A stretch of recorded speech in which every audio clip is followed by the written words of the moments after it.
This is CBC Here and Now.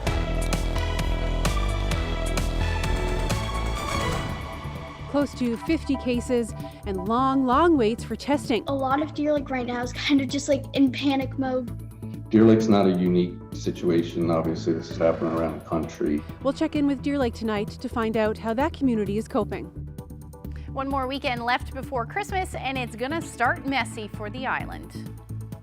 The province says it has a plan to shift towards using more renewable energy, but it's not ready to abandon oil just yet. If we pull out of the market, we are only hurting ourselves. It will be filled by other jurisdictions with worse product. We're going to pay more. We're going to see people out of work. I'm not prepared to do that. Coming up on Here and Now. Good evening and welcome to Here and Now. I'm Anthony Germain. And I'm Carolyn Stokes. We begin tonight on the West Coast. Deer Lake's COVID-19 cluster has grown now to nearly 50 cases. Many residents are anxiously awaiting their test results, and they're hoping that their town doesn't have to shut down just before the holidays. Here Now's Colleen Connors has the latest. I honestly just think it's like a roller coaster of emotions. 12-year-old Kara Pinkson goes to Xavier Junior High in Deer Lake. While her school isn't closed, she doesn't feel comfortable going to class right now. She plays hockey and one of her teammates tested positive for COVID-19. Pinkson is waiting and waiting for the call to get tested. Honestly, it's kind of like nerve-wracking because I'm just like, I personally feel perfectly fine, but I'm just like, I'm kind of want to get a test like now just in case just in case I did have it, then I don't want to give it to my parents, and then my parents are going to work, but my entire family is double vaccinated. So if I feel fine, my entire family feels fine, and we're all double vaccinated, I think we're pretty safe, but you never know. So we should still get tested just in case. Deer Lake has nearly 50 positive cases, the Delta variant. Public Health has set up 2 testing sites, one at the Parish Hall and another at Elwood Elementary, where hundreds of students are getting tested. Just 50 kilometers away in Corner Brook, a steady stream of people pull out of a testing site as positive cases have cropped up at an elementary school and some businesses.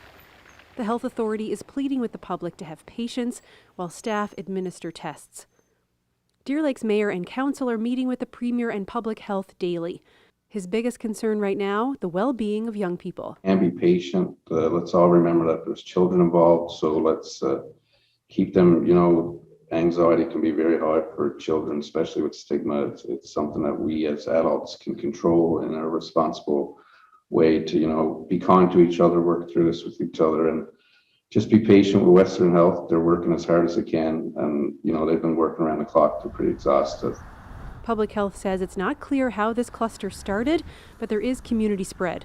It's not believed to be prevalent in businesses or restaurants. While alert levels haven't changed for the Western Health region, the mayor of Deer Lake and council say that they are looking into a possible lockdown for that West Coast town, but no decisions have been made yet. He just hopes that people stay safe and patient waiting for those tests. Colleen Connors, CBC News, Corner Brook. Well, cybersecurity experts are calling on the government of Newfoundland and Labrador to be more transparent about how the personal information of hundreds of thousands of people was stolen. The province continues to be tight-lipped about what happened and how it responded. Here Now's Peter Cowan has been talking to experts, and he's live in the newsroom. So, Peter, what are they telling you? Well, Carolyn, the immediate urgency of this attack is over. The health systems are being rebuilt. And several experts that I talked to said that means the security concerns are far less and the need for transparency is much more. I talked to Mark Sangster, who works for eCentire, a cybersecurity firm in Ontario. He says at this point, politicians should be telling people more about what happened. I think there is a responsibility here to have transparency and to be more open about this because, it comes down to it. It's taxpayers ultimately who potentially paid that ransom or didn't pay that ransom, but now are on the hook for the recovery. And it's patients' care that has been affected and their ability, of course, to deliver that to the patients in the province. So there is a public impact here. The province has refused to answer those sorts of questions. Why doesn't it release more information? Well, the Minister of Justice and Public Safety said this week it's a combination of advice from unnamed experts they're working with and the fact that it's under investigation by the police. There is and has been and will be an ongoing security issue here, and the advice we've taken from the experts is to say what we said and nothing more at this stage. I hope you can appreciate that we have been as open as we can be by advising the public when we are able to do so. Now, compared to Ireland, it's been a very different situation. Ireland was able to say right away that it did not pay a ransom when it faced a similar cyber attack. And the concern here from experts is not just the hundreds of thousands of Newfoundlanders and Labradorians who had their personal information stolen. It's also that other people in the world would benefit from knowing more about what happened here. For example, one expert I talked to said he's had hospitals elsewhere calling him saying, do you know what happened in Newfoundland and Labrador, how they got in? We want to make sure we're not vulnerable. And sharing what happened here does help protect people elsewhere. We see these attacks go on again and again and again. And one of the major reasons for that is that we don't share this kind of information, right? There is no vicarious learning where we can all sit down collectively and say, look, here's the circumstances. This is why we paid a ransom. This is why we did not, or when we did, here's how this worked out and what the results were, whether there was a benefit to doing that, and whether it accelerated recovery. So I think it is important that we do see some transparency here. Now that criminals have personal information for hundreds of thousands of people in this province, what can they do with it? Well, I talked to Mark Sangster more about that, and you'll hear him and his recommendations for people who are victims of this coming up. Reporting live from the newsroom, I'm Peter Cowan for Here and Now.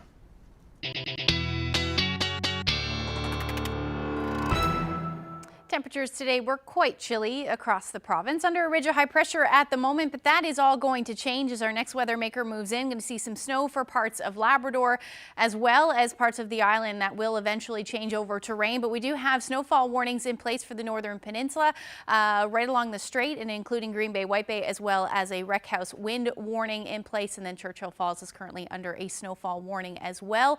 So we're going to see this area of low pressure move in and associated warm front. And that's when we're going to see that change over to rain. A little bit of a warm up will move through, temperatures up above zero as we get into tomorrow morning and then later on in the day for eastern areas of the island as well, with some snow first, and that could lead to some blowing snow as well as some significant accumulation, especially in those areas in the warnings. But I will break all of that down for you when I come back in a little bit. Thanks, Ashley. Well, a man in Hopedale has been charged with manslaughter in connection with the death of a 37-year-old last November. 33-year-old Johannes Semiak has been charged and is being held in custody. He has a court date set for early January in Wabush. Police have not given any information about the circumstances surrounding the death. I'm turning now to a story that may not be appropriate for a younger audience. The recent arrest of a Corner Brook man on child pornography charges has prompted police to issue a warning about child sex dolls. But one researcher has a caution of his own. Simply arresting the buyers is not the answer. The CBC's Malone Mullen reports. Some police officers have a job nobody really wants to do. They scour the internet for child abusers.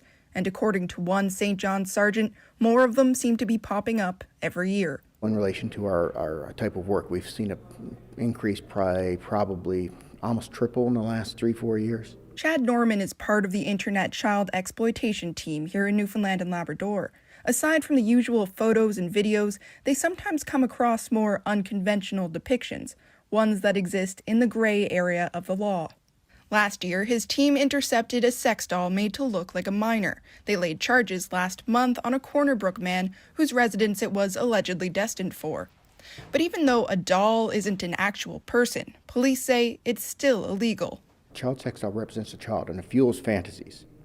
And maybe down the road, right now, there may not be an actual live victim, but it could fuel a fantasy for a child and that results in a child being victimized down the road. While the RCMP is warning the public about the dolls, one Toronto-based researcher says a heavy-handed approach by law enforcement could be doing more harm than good. When it actually comes to the science of it, no crime is being prevented. There is no evidence to suggest that this is a progressive kind of disease or behavior where people go on from imagination to reality.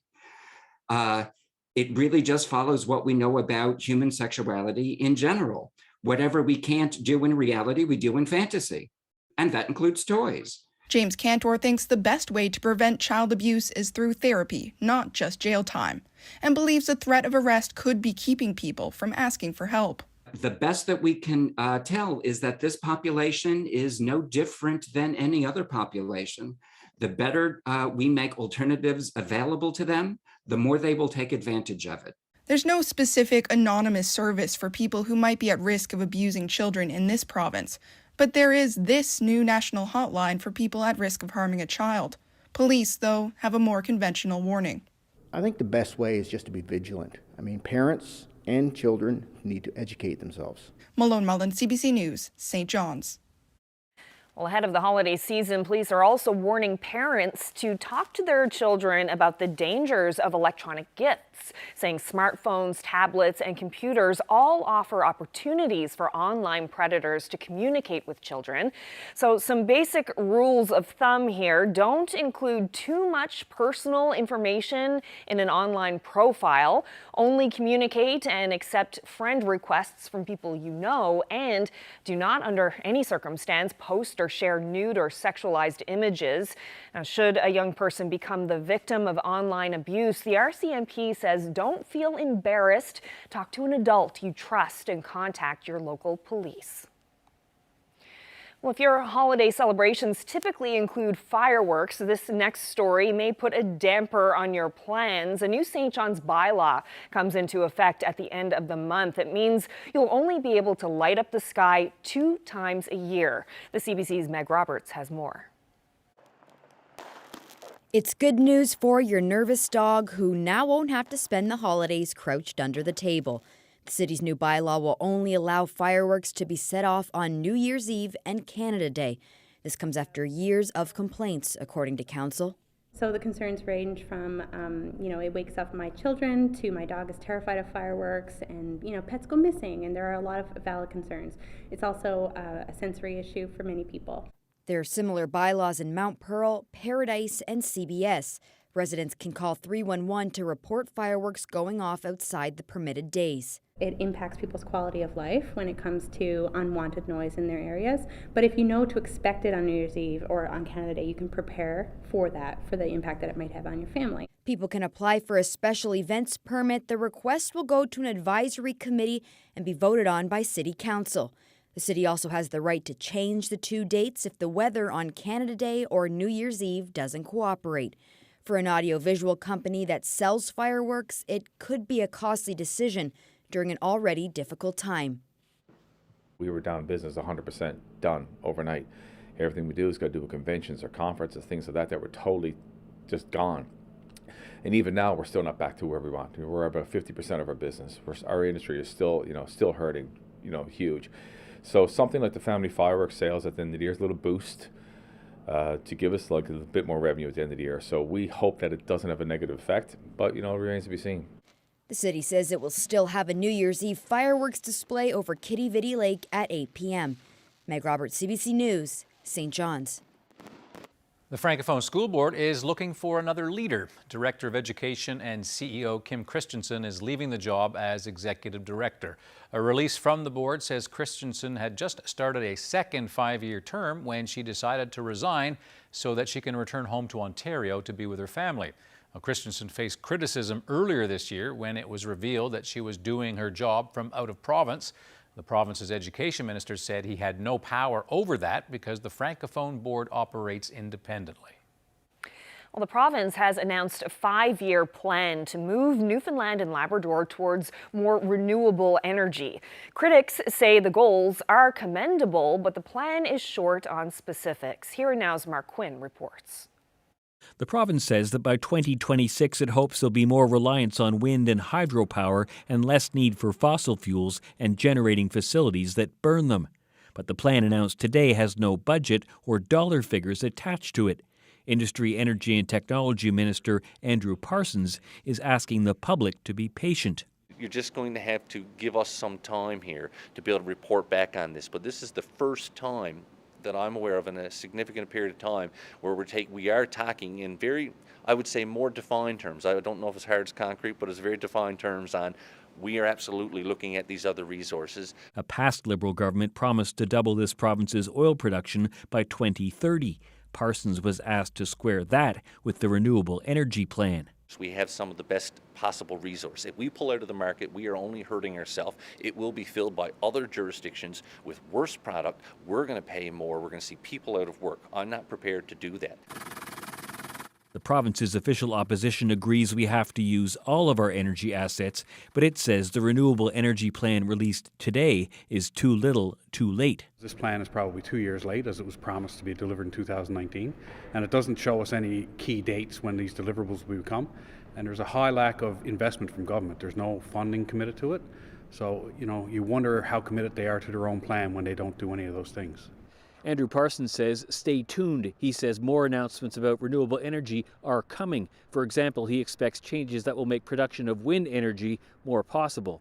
Mark Quinn, CBC News, St. John's. Heartwarming story now. They've been in love with each other for 9 years and loving hockey even longer. But Robin and Jan Hickey have never made it up onto the kiss cam. No, as a same-sex couple, they never thought they'd get the chance to lock lips on the Jumbotron in front of other fans. But that changed at a recent Newfoundland Growlers game. They say the moment meant a lot to them, but even more to the LGBT community.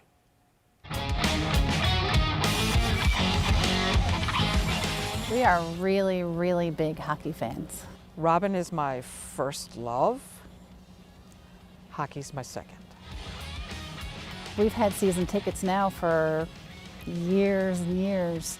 AHL when it was the Winnipeg Jets farm team, and then the Montreal, and then now the Growlers. The kiss cam is when they put the camera on two people and it's on the Jumbotron. A lot of people don't like it. They find it really embarrassing. But for us, I've always wanted to be up there. It was important.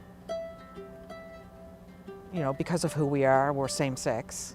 I'd hold her hand and I'd say, the kiss cam is on, and she'd whisper, Robin, they're not gonna put us on that. And then my heart would sink because I just thought it wasn't fair that everybody else could get on there and we couldn't. So I kind of felt really sad. We just never thought we'd ever get the chance to experience it, even though deep down we wished we would. I didn't think I'd live long enough to see it. We were watching the game and they blow the whistle and the crew comes out to clean the ice. So I was looking up at the Jumbotron. I said, oh my God, that's us. We're up on the Jumbotron. And then I noticed all the hearts going up. And then on the bottom it said kiss cam. So I looked at Jan and I said, Jan, we're on the Jumbotron. It's the kiss cam. So then obviously I leaned over and gave her a kiss. I wasn't sure if we should or not because I was thinking it was a mistake. But I was very emotional. Like, I do remember filling up with tears, and we gave each other a kiss. And then we jumped up and down like, oh my God, thank you. And we were waving to the camera.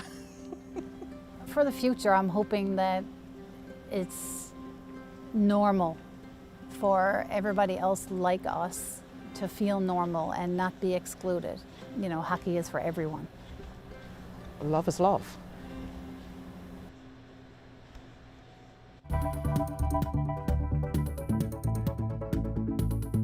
Hi, I'm August Furlong. I'm a 5th grader in St. Andrews Elementary, and Ashley's forecast is coming up.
This year, we're connecting more, we're sharing more, and we're helping more.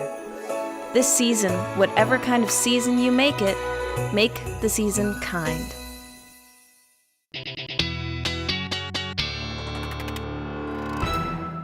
Ooh, it is cold out there now. I knew how cold it was this morning because when I was going through a drive-through to get a coffee, I couldn't get my window down. I had to open the door to order the coffee. It was that cold. Yeah, that's when you gotta start the remote start or start the car a little bit earlier for sure. Yeah, temperatures have been chilly, and I was out for a walk with Drizzle actually this morning at Bannerman Park and noticed that they had started to flood the loop. Oh. Yeah, so the loop will open when the temperatures are consistently low enough to make and maintain the ice surface. So I'll be calling the city's loop line, yes, that's a real thing, to find out when that might be. And the good news is though, is that the temperatures in these coming days should be great for ice making. And yeah, as you can see, they're getting a pretty good start on that one.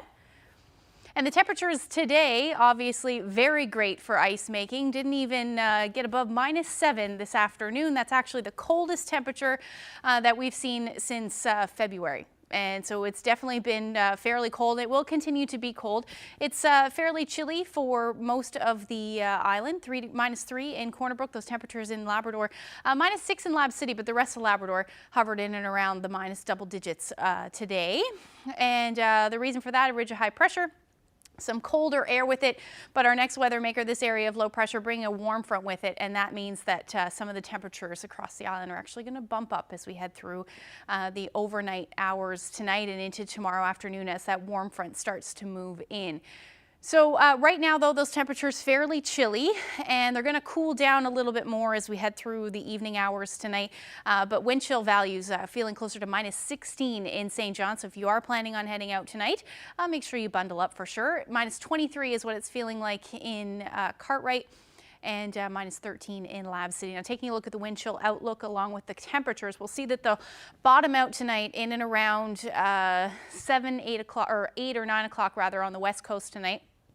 And then we're going to see those temperatures continue to stay fairly chilly tonight. So wind chill values will be around -15, -17 through the overnight hours. And then eventually, as we head through the day tomorrow, we'll start to see those temperatures climb up. Port aux Basques hovering in and around 5 or 6 degrees. And then same thing for the Burin Peninsula. And that is where we're going to see that change over to rain as we head through the afternoon tomorrow. So temperatures tonight in the -teens. Winds will eventually ease, but they're going to start to ramp up ahead of that system. For the east, or for the west rather, about 20 to 40 kilometers per hour, and then temperatures for Labrador -16 in Happy Valley Goose Bay as you head through the overnight hours tonight. So keeping those temperatures on here just to show you that changeover. So snow will move in, it already has moved in, but will continue to head and spread across the big land as we get into the overnight hours. Now, for southwestern areas of the island, the temperature is going to move fairly quickly. Inland in higher elevations, this will likely fall as snow, but towards the coast, it will fall as rain through the overnight. And that snow is going to work its way north and east rather, as we head through the overnight. So you can see as we get into the morning hours, already 3-4 degrees. That's why we'll see that rain. And that will continue to work its way further north. Now, we are looking at snow, which will be heavy at times for a good chunk of central and eastern Newfoundland as we get into the afternoon. And it'll coincide with some pretty strong winds. So we'll see some blowing snow certainly in the afternoon. But the temperatures will eventually start to creep up. They'll hover in and around the minus single digits through the day. But as we get into the evening hours, in behind that warm front as it moves in, we will see the temperatures creep up to about 1 to 3 degrees, and then it will change over to rain. Mostly snow event up across Labrador and really for the northern peninsula as well. And that is where we should see the majority of the snow as we head through tomorrow. Once we get into Saturday morning, those temperatures will come back down and we're going to see some onshore flurries for the west coast. Here's what we're thinking. Snowfall accumulations likely. The most will be for the northern peninsula. We could see upwards of 20 centimeters by the time we get into Friday evening. I'll just move that back for you. Friday evening, we're looking at about 20 centimeters of snow. And then the further east we go, it's looking like about 5 to 10. So with those winds, we could see some blowing snow certainly through the afternoon, but the majority of the rain will be for the southwest, looking at about 20 to 30 millimeters of rain. Here's your temperatures tomorrow. Again, these daytime highs will be later on in the evening. We're looking at about 1 to 3 degrees, but the winds will be breezy. Southeasterlies anywhere from 50 to 80 kilometers per hour. And then they'll be breezy in the morning for the west coast, but eventually they will ease through the day. And then we're looking at snow for Labrador. Again, 10 to 15 centimeters certainly possible with those breezy winds. So blowing snow, the story for you. We'll get into the rest of the weekend forecast when I come back. Thanks, Ashley. The lawyer for a student who's in a dispute with Memorial University and its president, Vianne Timmons, says MUN has overreacted. Matt Barter has restrictions from setting foot on campus because of posting photos like this one. And the university is also investigating his actions as well. Kyle Reese with the law firm O'Day Earl says instead of tolerating legitimate protest, MUN is treating Barter like a criminal without any justification. Tell me about the dispute that Mr. Barter is facing right now. Well, Matt Barter, as I think has been publicly notorious at this point, has been banned from attending on campus at Memorial University, with the exception of going to his classes. And even when he goes to classes, he has to be escorted by campus security when he attends those classes. That is in response to a silent protest that Matt conducted on December 2nd of this year, and in our view is completely inappropriate and a misuse of the Student Code of Conduct process. But what's inappropriate about it? Because I think, he has a certain intensity. He's been on here now quite a few times. Mm-hmm. He's a very intense person. Sometimes he does get a bit close, or he has gotten a little close to the president, even though there's no contact. Can you see how some people are upset by his methods?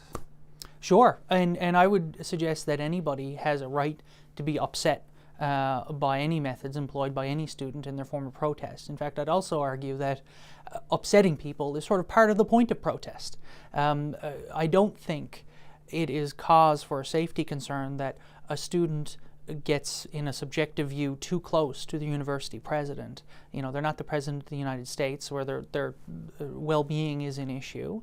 A student ability to protest, to get close enough to their president, to be able to ensure that their message, which was a silent protest, by the way, is seen and captured by cameras and viewed by people within the audience, I would submit is something that's important to do. And whether or not the university likes his methods or not, I would suggest that when you're a university, when you're a center for activist thought, as a university ought to be, you should be prepared to deal with uncomfortable situations, and that's what occurred here. Now, in taking up his cause as his legal representative, you've said in a fairly succinct letter that he's being treated as a criminal, as if he's a dangerous criminal. That's right. I mean, I'm not aware of cases where an individual attends class and has to be escorted by campus security to and from class. All the kinds of cases that I've seen where the Student Code of Conduct gets used, where interim measures get imposed against somebody, they're cases where there was like a public safety threat. The person has assaulted somebody or made a serious, obvious threat towards a person, and that's not the case for Matt. Last question for you. What does, I don't want to be too dramatic, not what justice looks like, but what does a remedy look like in this case, or what does Matt Barter want? Well, the first thing is that he wants to be able to go back on campus. It should be acknowledged that, going to Memorial University is more than simply attending classes and getting grades. You can do that online at any university in the world. Going to Memorial University is about, being on campus, being part of clubs and societies. Hell, there's Court of Appeal cases in this province that say that being able to have a beer at the breezeway is part of the important educational experience of going to Memorial University. And Matt Barter can't do any of those things. The university needs to understand that damage has been done and a public perception problem has occurred as a result of banning Matt Barter from campus less than 24 hours after he protested decisions made by the administration. All right, appreciate your time. I suspect we'll be speaking again. Thank you very much. Take care.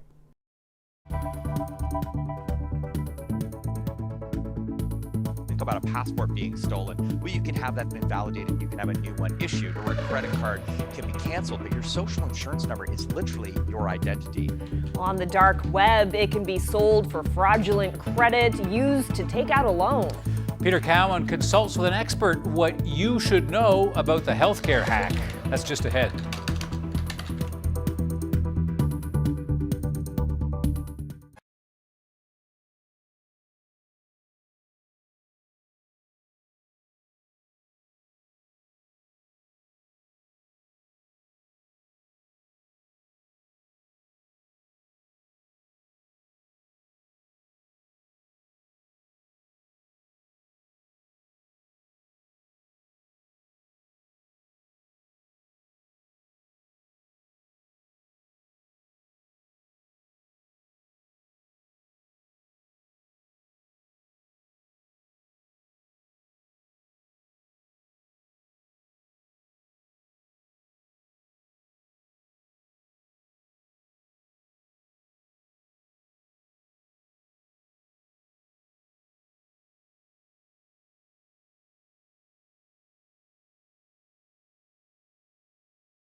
this special bird is going to come fly to your house and bring you good luck. Christmas is different in Tanzania. The cheesiest, most fun Christmas songs. There was a rubber boot in there and just all this junk. Mummers! Mummers! What is mummers?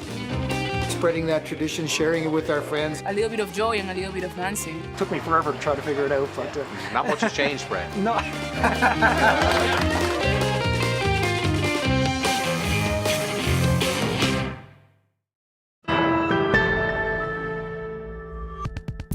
This week we found out more patients and staff have had their personal information stolen in the cyber attack on the healthcare systems. For example, the social insurance numbers, names, addresses, and dates of birth for employees for Eastern Health going back 28 years were stolen in the attack. So how valuable is this information? And now that we know that all the health systems had to be wiped and restored from backups, what does that tell us about the attack? Well, Mark Sangster is with eCentire, and he's a cybersecurity expert in Ontario. Thanks for joining us.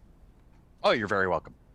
So we know hackers have this personal data. Give me an idea, how valuable is this on the dark web?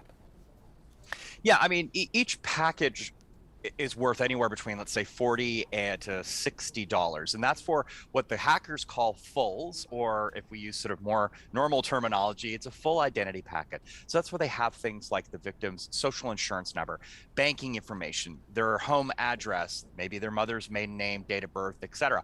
All the kind of information that you would generally see on any kind of financial institution's application form, whether it's for a loan or a mortgage or whatever it might be, credit card. So we know in this hack, banking information wasn't taken, but social insurance number, date of birth, address, all of that was. So with just that information that they have, how much are they able to do with it? Yeah, I mean, that's a great start. And I think what's most concerning for the victims here is that your social insurance number is really the source of the well for the rest of your identity as a citizen, right? So that's the toughest thing to actually correct. You know, if you think about a passport being stolen, well, you can have that invalidated and you can have a new one issued, or a credit card can be canceled, but your social insurance number is literally your identity. So that goes back to source. That's what makes it so much more difficult.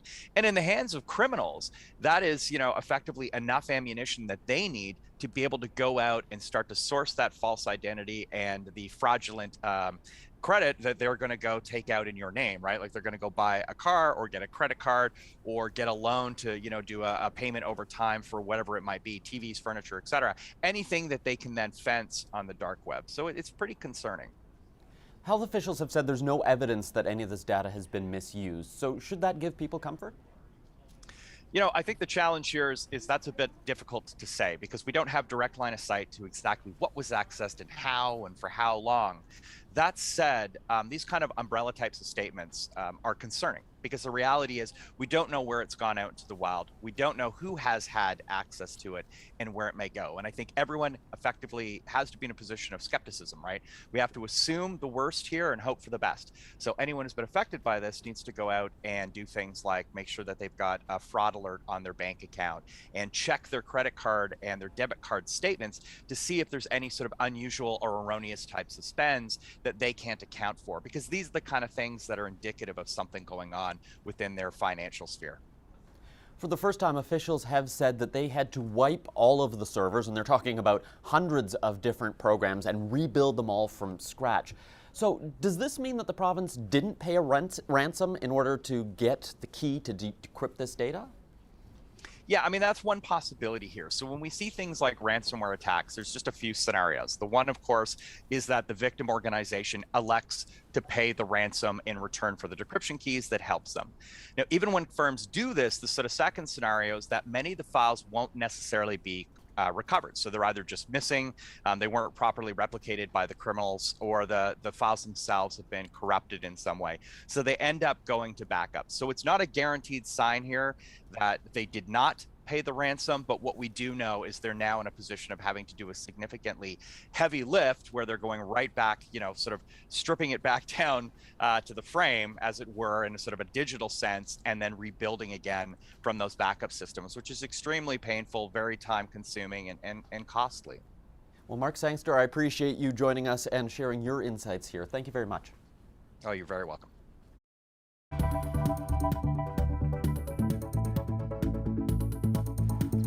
Well, a disappointing loss at a world-class sports tournament today. Last week, we featured darts pro John Norman Jr. from Paradise. He was representing Canada at the World Darts Championship in London, the Olympics of darts. Norman sadly lost the tournament earlier today to competitor Chas Barstow. Still, representing the country at such an elite level dart competition was an accomplishment all of its own, so congratulations, John Norman Jr.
This season, we want to be together, and magically, we are. That magic, that energy, what we're doing is actually making a difference. You have the right to eat. You have the right to food. We feel a real responsibility. We've been in this community for a long, long time. This season, whatever kind of season you make it, make the season kind. Well, as you've watched our program over the fall, you know we pay a fair bit of attention to salmon fishing and infractions. We took a look at salmon poaching recently. We're here at DFO to get a look back at the season that was. Joining me now is Skyanne Lewis. So, Skyanne, what can you tell us about the season? Well, the 2021 season did go fairly successfully. We have over 200 fishery officers and guardians, or boots on the ground, that did inspections this year, which resulted in over 5,200 anglers that were inspected. And out of the 5,200 inspections, we had 157 violations in total for the year. Okay, so as far as 157 violations, is that up or down? Or? It is up compared to 2020. The total violations for 2020 were 110. However, historically, if you were to look at the 5-year average, the 5-year average ranges around 140. Okay, so it is slightly up, right? But not significantly high. Not a horrific increase that we should be worried about. No. Tell me a bit about salmon netting, because we've looked at that. That always seems to be one that for some reason still happens, people netting rivers for a species that's under some stress. What's the situation there? Well, the number of nets that were found illegally this year is somewhat up as well. I don't have the exact numbers right now, but we never like to see any nets because nets are illegal, especially in the inland fishery. The only gear that's legal in the inland salmon fishery is artificial fly, and it's for angling. So we never like to see it because of the detrimental effects to the stocks. Right? I mean, a net range that can potentially close off a full river can cause catastrophic catches to the stocks. Yeah. So, we never like to see that. When you were doing the job over across the summer, did many anglers report some of the activity that you ended up discovering that shouldn't have been happening, or was this all on the basis of inspections? Well, it's a combination of both. I mean, we do have anonymous calls that come in through Crime Stoppers, and also new to DFO this year we had the DFO tips on, and that's 1833 DFO tips. So we did have a combination of information that did result in violations from information received from the public, and of course we always encourage the public to reach out to us either via Crime Stoppers or the DFO tips on, or also to reach out to one of our local DFO detachments, or to any of the guardians or the fishery officers that you may encounter while angling. Okay, listen, I appreciate the update. Thank you very much. No problem. Thank you so much.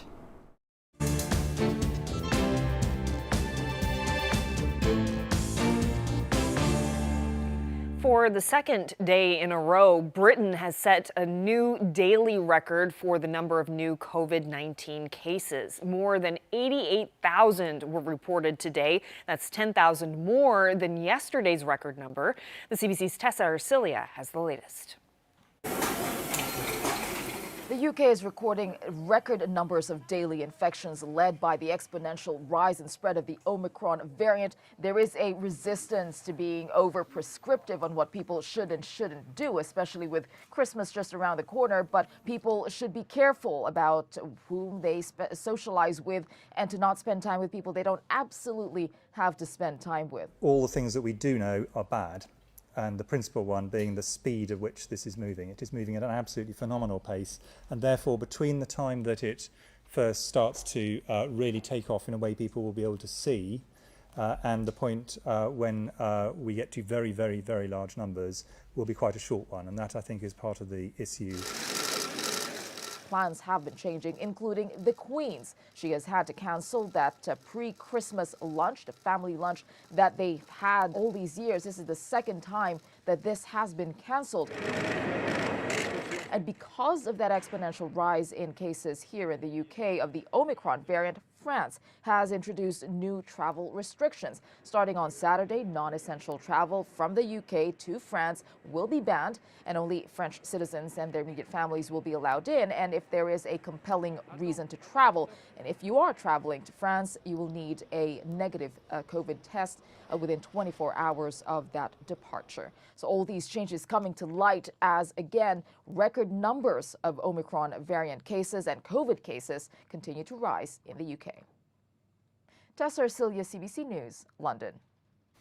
Well, back to Omicron in Canada. As it spreads across the country, concern is growing, and many parents are wondering if their kids should get their second dose of the vaccine a little sooner. Christine Birak looks into that. You did great, okay? So your next vaccine is going to be in 8 weeks. That's what many kids and parents are told. But children don't really have to wait 2 months. I don't think people know that they can accelerate the second dose if they are giving informed consent to do so.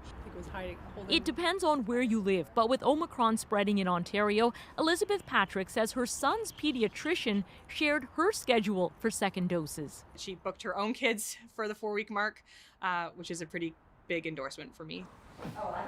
During Pfizer's trials, children were given their 2 doses 3 weeks apart. That is what Health Canada approved. But based on emerging evidence in adults, the National Advisory Committee on Immunization recommends an interval of at least 8 weeks, saying longer intervals between the first and second doses result in a stronger immune response, higher vaccine effectiveness in the long term, and may be associated with an even lower risk of myocarditis or heart inflammation. The challenge right now with Omicron here is that we don't know how much protection there is for all of our kids 5 to 11 who are sitting right now with 1 dose. If it's possible, Dr. Alex Wong says he may move up his son's second shot. Other experts say while it's safe, only a third of Canadian kids aged 5 to 11 have had first doses yet, and lineups of adults waiting for third doses are growing by the day. We have to prioritize the adults, but if we can get that done, and that's done in certain places, then yes, kids could get their doses sooner. Christmas ball? Yeah. Luke's mom was able to book his second shot 4 weeks after his first to before Christmas. It feels like we're entering a new stage of the pandemic, and it's becoming more and more urgent to be fully immunized as quickly as possible. She knows he might not be protected long term, but expects a booster for kids is coming sometime next year. Christine Birak, CBC News, Toronto.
All right, we'll get to the weather in just a moment, but first we have an excellent video to show you. Just have a look at this. Talk about not wanting Rudolph to join in any reindeer games.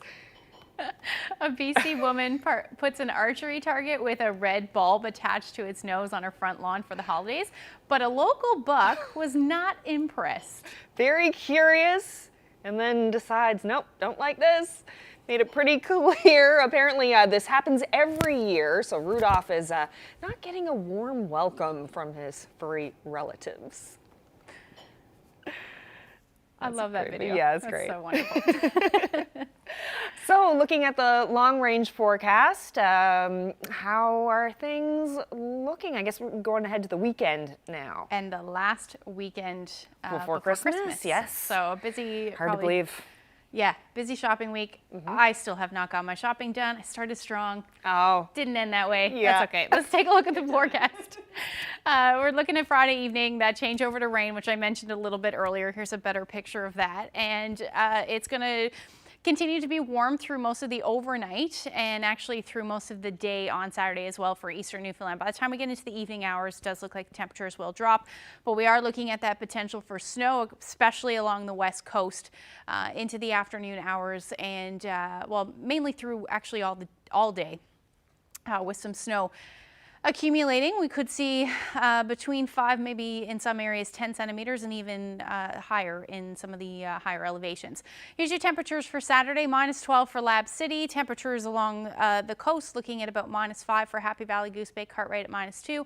And then those temperatures for the island looking anywhere from 0 and maybe just a bit above 0 for eastern areas like I mentioned, but then falling as the day goes on. -2 will be the afternoon high for Corner Brook. Now as we head into Saturday night into Sunday, that system will move off and it's looking a lot better weather-wise. The onshore flurries will continue though for the west coast along coastal areas of Labrador as well, but we should actually see some sun for parts of the day on Sunday.